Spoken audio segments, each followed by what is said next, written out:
and welcome to Passion Projects from my living room. I wanted to actually record a solo podcast because guess who hasn't done that in 5 ever? That would be me. For anyone that's been sticking around the channel lately, I truly do appreciate your support and what you've been doing to help make Passion Projects continue to grow. Of course, that always means a lot to me, and I know I say that pretty much every single time that we do a podcast, but I do truly mean it. So this one's going to be from my living room, and I pretty much just have some topics that I wanted to talk about and talk through because I think they're important to me, and a little more authentic episode than what you may be used to. Who knows? Got a little bit of a janky setup. I am actually recording on my Sony ZV-1 camera. I'm hoping that battery actually lasts more than 13 seconds because guess what? Sometimes it dies in about 13 seconds. And that's not fun. Literally, I'm recording on that. I have my microphone to my phone, so it's actually recording audio onto my phone as an MP3 file on voice memos. I'm trying to make this work, to make it look good, but who knows how this will turn out? Who knows what this will look like to the masses? The masses being 5 of you that might actually watch this. But yeah, I got some topics I wanted to talk about and kind of really dive into, get a little bit more deep, authentic, real, and explore some things I've pretty much been thinking about. However, we are going to start out this podcast with something a little bit lighter. Lighter, but it still means a lot, okay? It still means a lot. So if you're a soccer, and I say soccer really meaning football, European football, not us American football, if you're a football fan, then you know that Arsenal is on the brink of winning the Premier League. And I really want to take a couple minutes to talk about how absolutely awful, and I mean awful, that is for the brand. That is for football. If you're a football fan, if you're a Premier League fan, you know the lore behind the fact that Arsenal, nobody likes them except Arsenal fans, and nobody wants to see them win because Arsenal fans have the most outrageous, outlandish, unheard of, otherworldly takes on football that just shouldn't be. I'm sure you've seen the videos of Arsenal fans saying Pele wouldn't even get into this 25-26 Arsenal squad. What? That is an unacceptable take. Past unacceptable. That is not even plausible in any sense of the word. There's people saying that, genuinely saying that, would Messi even make this Arsenal team? Messi would be every single one of the starting 11 on this Arsenal team. He could play left back better than Ben White could ever dream of playing left back in this Arsenal squad. And the fact that Arsenal fans and others try to dispute this is just a stain to the game. Now, my team, Man City, who have won, 5 out of the last 6 Premier Leagues and or 6 out of the last 8, something like that, 4 out of the last 5, an absurd number of titles in the last decade for sure. Nobody really likes to see Man City win because we as a team, we just keep doing it. We just won, and people get tired of seeing the same people win over and over, which I think is justified and completely fair. But then you put Arsenal in front of them, and it's like even the Man City haters are like, whoa, well, we can't see that.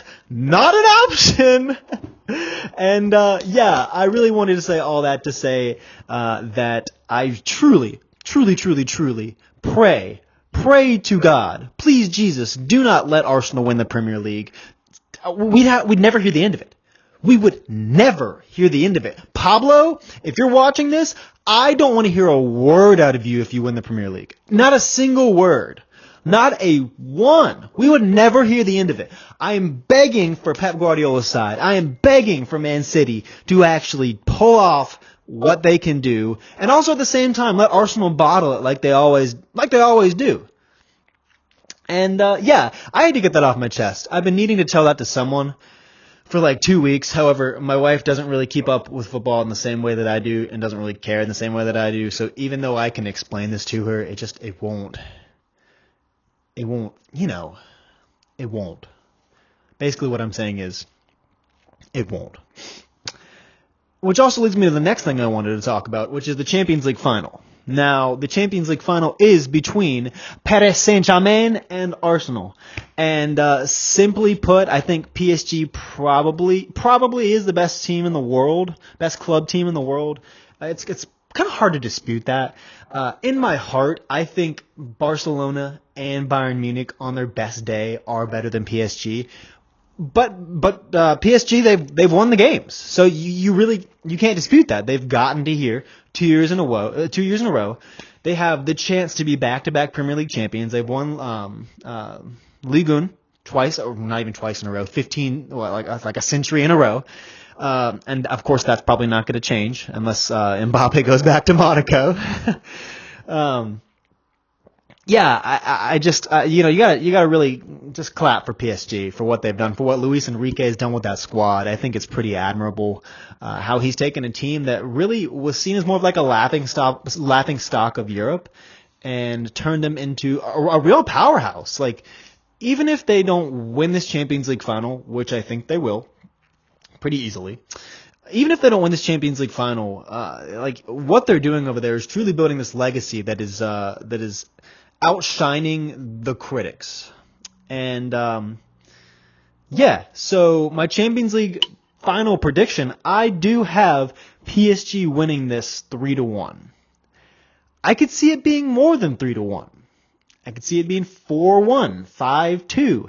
I think Arsenal might even draw blood first. I think they might get the first goal. However, if they get the first goal, it will be their last. PSG has, they're too clinical.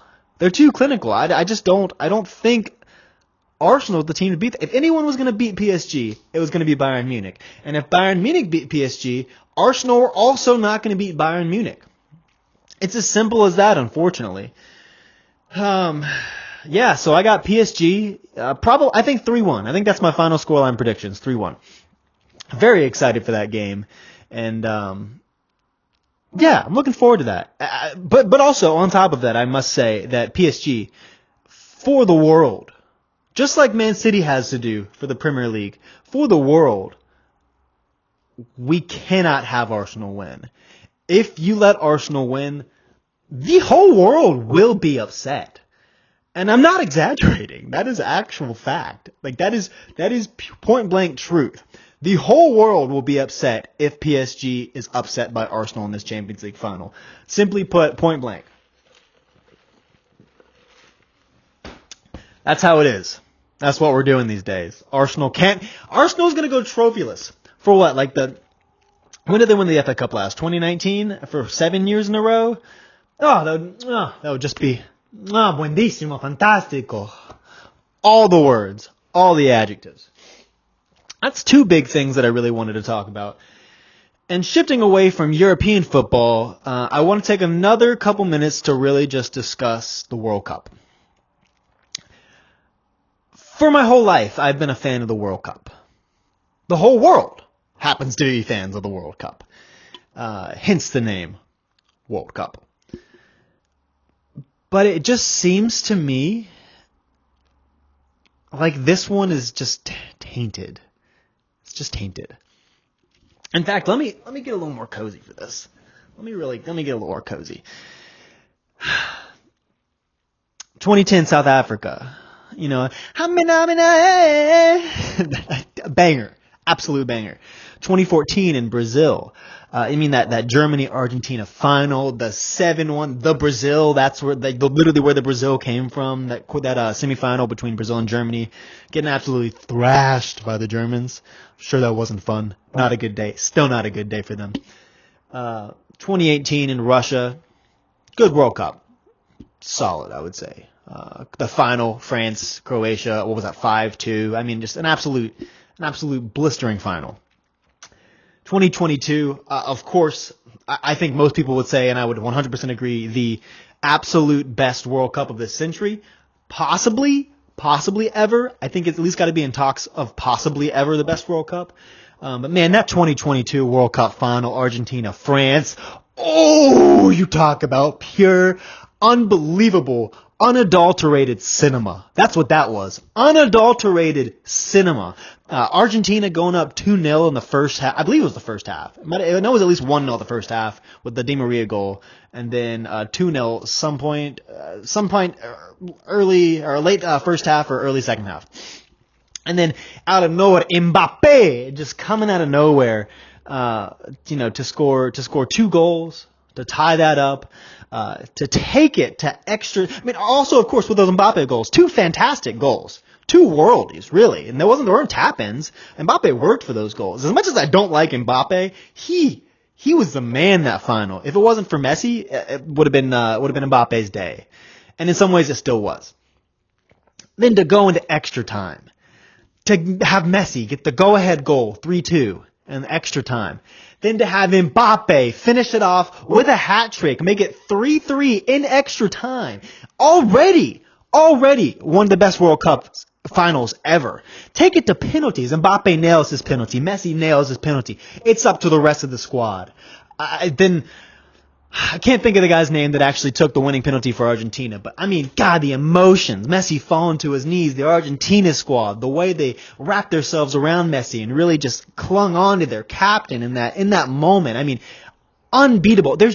My point for all this is to say, my lifetime of these World Cups has just been, they've just been stories, memories that I actually grab onto and remember. Like they're important to me. Watching these World Cups were important to me, and I'm very worried that this World Cup in the United States is going to be tainted by greed, very tainted by greed.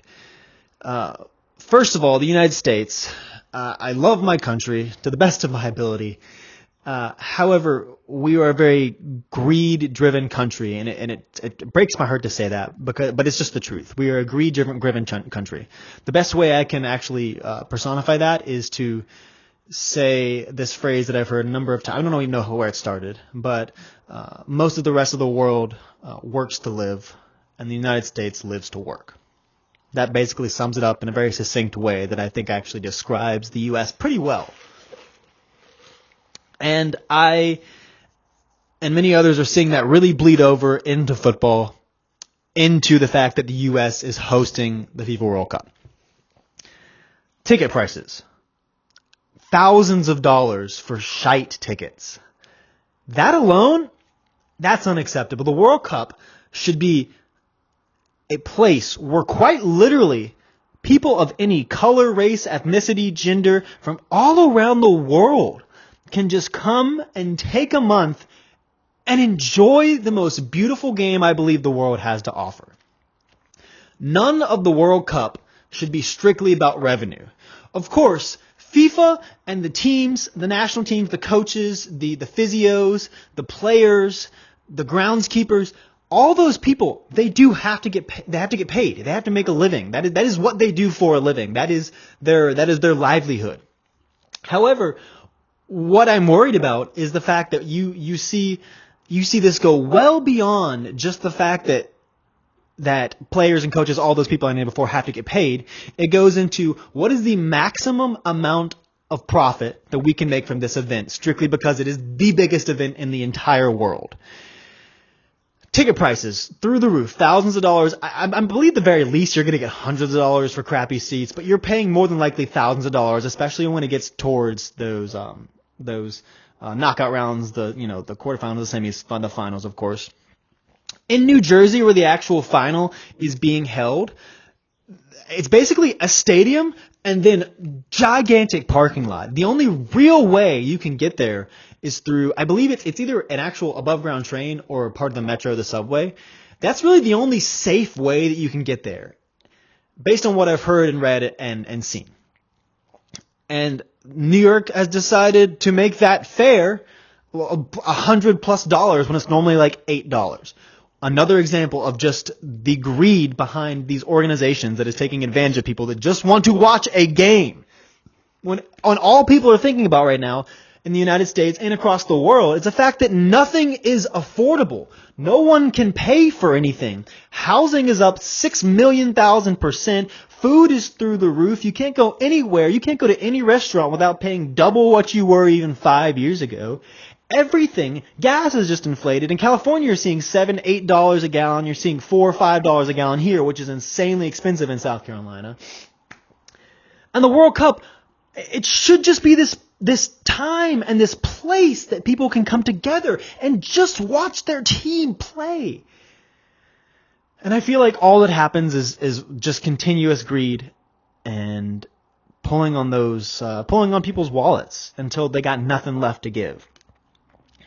So even though the football might be really good, I hope it's some of the best football we've ever seen. I hope that the players, and I know this is an unfair expectation for the players, but I really hope these players can exceed expectations of what is possible in a World Cup. I know these players are putting their hearts on the line for their team. I know they're working their tails off just to be able to have the right level of fitness, to be in the right mood, have the right everything dialed in just for the World Cup. It means everything to these players to win that World Cup. And just greed overtaking that is just it's hard to watch, and it makes me feel like my heart just can't handle what they're trying to do. It's just it just sucks. It just really sucks. And all I want for the whole world is just to have this tournament, to come together, watch football, make memories, win or lose. And yeah.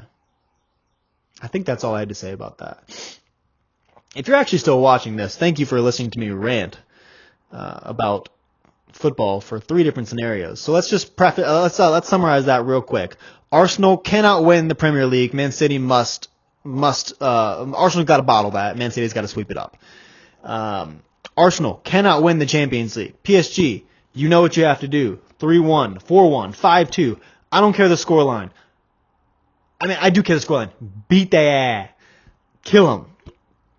And then finally, the World Cup greed is unbelievable, but I hope the play and everything that goes along with that outshines the actual corporate and just businessman greed that is infiltrating its systems. Another thing that I wanted to touch on, a couple of days ago, this is random and just crazy. A couple of days ago, and I believe it was the Denver airport, a man got run over by an airplane. From what I've read, he climbed over the gate, the 8-foot tall gate, to get onto the runway, proceeded to go up to a Frontier plane, and then got sucked into the engine, which then started smoking. And it showed basic engine failure to the pilot. There was smoke in the cabin. So they stopped, had an emergency exit for all the passengers got to slide down the little ramp with their luggage, and that guy just got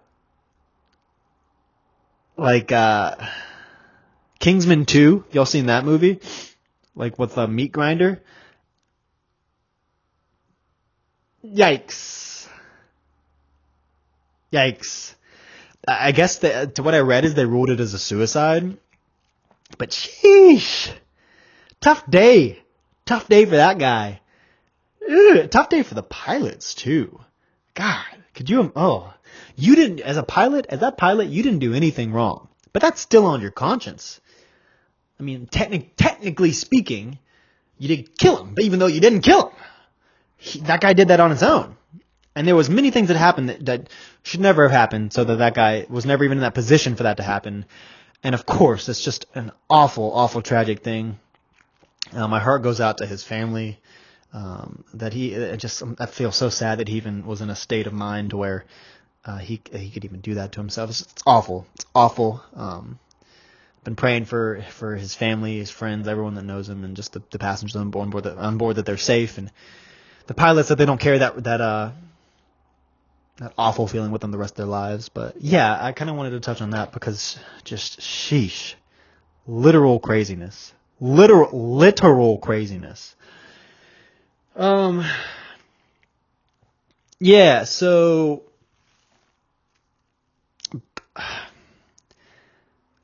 one of the last things that I wanted to really touch on. Also, this Coke is banging, by the way. Couldn't ask for better with that Chick-fil-A Coke right there. I want to talk about the channel a little bit. I want to talk about where I'm at mentally with it. I want to talk about all the different angles that I'm coming at passion projects with. I'm going to try to break this down in the best way possible, so bear with me if it doesn't really make sense at the start. Yeah, passion projects. We're coming up on a year of passion projects existing. I've told the story before, but I was sitting in a Waffle House. I'd been trying to think for months it feels like, trying to think of an idea for a brand, for the brand that I wanted to use to carry myself into the social media world. And one day in a Waffle House, passion projects popped into my head, and it just meant something. And I've carried that energy through almost the last year of producing content for passion projects. And the main goal behind passion projects was to tell the stories of artists and creatives from around the world. The stories and journeys. And for the most part, like I've talked about in other videos, that is what I've done. That I have almost 30 podcast episodes, having guests on, talking about their story and their journey, how they got to where they are today. Good Lord, that Coke's getting to me. And I thoroughly enjoy those podcasts. They mean a lot to me. I think that is exactly the kind of pulse I'm trying to strike on.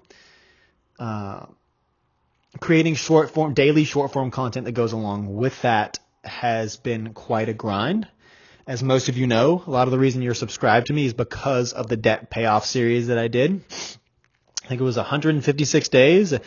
Day 123, paying off my student loans every single day until we are debt free.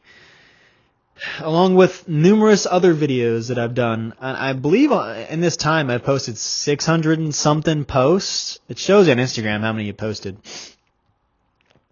And it's been a lot of grinding. And I'm very blessed and honored that over 25,000 of you guys have decided to follow along on my journey and be a part of it. And whether or not you actually followed just to follow the debt payoff series, or because you enjoy the podcasts and having the artists and the creatives on, whether or not, whatever you joined for, it means a lot that you're even here. And the fact that there's over 25,000 of you that are actually a part of that is insane to me. And it does truly, truly mean the world that you're subscribed and you're part of what I'm trying to do. However, with the grind that I've been on with this, I am feeling more burnt out on a ton of things than ever.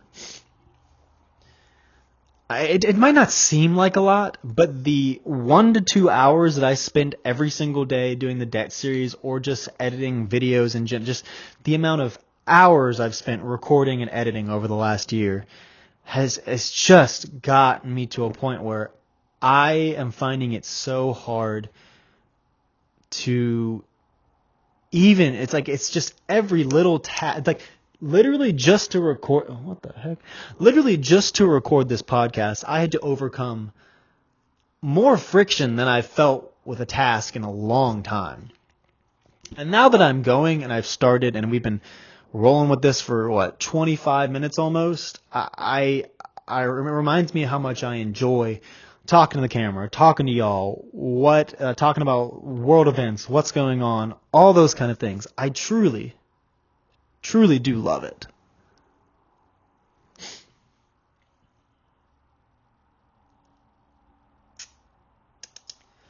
I truly do love it.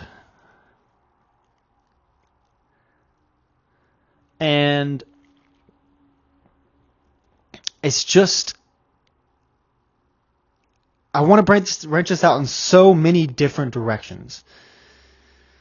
The biggest thing that I see is really going back to the roots of what Passion Projects is, telling the stories of artists and creatives from all over the world. That is what's most important to me. That is the fundamental part of what Passion Projects is. And I'm going to be spending less time doing daily short-form content. It might be a couple days between posts. I wouldn't think more than that, but it might be. And I want to really get back to the roots of what that is. I've also expanded Passion Projects into a couple different avenues. It is expanded into UGC. I use Passion Projects as a UGC platform in order for me to make videos for brands and companies that desire different types of content. And that's been a really fun way of branching off what I do. I've also started doing social media marketing / managing for some independent artists in this area. I'm going to be telling their stories and journeys through their own social media accounts, but that's still under the Passion Projects umbrella of what I'm doing. So I'm going to be taking some time to really figure out the business and the brand and the ins and outs of what I'm doing with Passion Projects.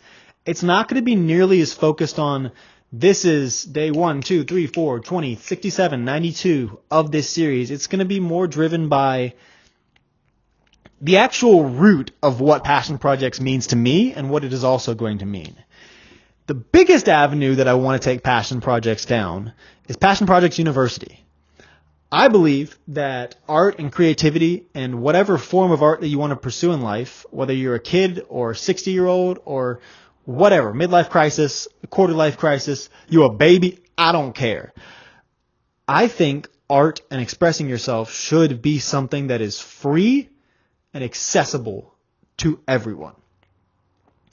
That's one of the biggest things that I'm going to be pursuing in the next months and years is creating Passion Projects University.